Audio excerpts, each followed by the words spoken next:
با نظر داشت هماهنگی فعالیت سرریاست وزارت مالیه جمهوری تاجیکستان در ولایت سوخت، ریاست سرمایه‌گذاری و اداره مال و ملک دولتی ولایت سوخت، ریاست رشد اقتصاد، سودا و مانیتورینگ ولایت و سرریاست اگنتی امور نزد پرزیدنت جمهوری تاجیکستان در ولایت سوخت نشست یکجایی مطبوعاتی در بینای مقامات اجرایی حاکمیت دولتی ولایت دایر گردید. طبق معلومات به نمایندگان واسطه‌های اخبار پیشنهاد نموده راهبران این اداره‌های ذکر گردیده تا 6 ماه سپری شده نشان دهنده‌های رشد ولایت به 18.3 میلیارد سومانی برابر شده است که نشان داد صورت افزایش را 108% تامین کرده است. در این مرحله قسم درآمد بودجه ولایت 107.6% اجرا گردیده، نسبت همین دوره سال سپری شده 782.9 میلیون تومانی زیادتر ارزیابی گردید. در سمت سرمایه گذاری باشد، با کمک و دستگیری های حکومت جمهوری تاجیکستان و خاصتا پیشوای ملت محترم امام علی رحمان با جلب سرمایه داخلی و خارجی، کارگاه های بزرگ استثماری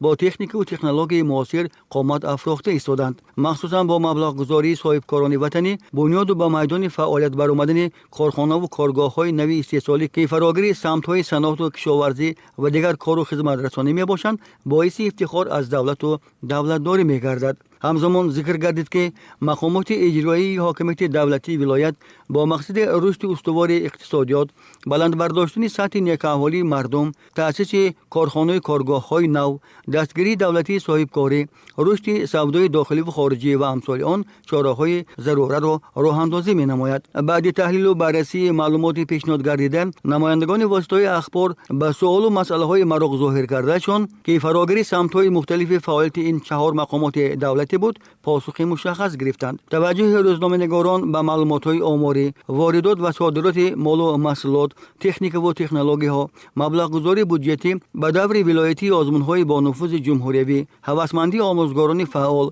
فعالیت کارخانه‌های صنعتی و عامل‌های از فعالیت بازماندن برخی از کارگاه‌ها، تنظیم نرخ و نوای محصولات خارجی دهات، جلب متخصصان جوان به ساختارهای دولتی و دیگر مسائل‌های مبرم را فراگیر بود.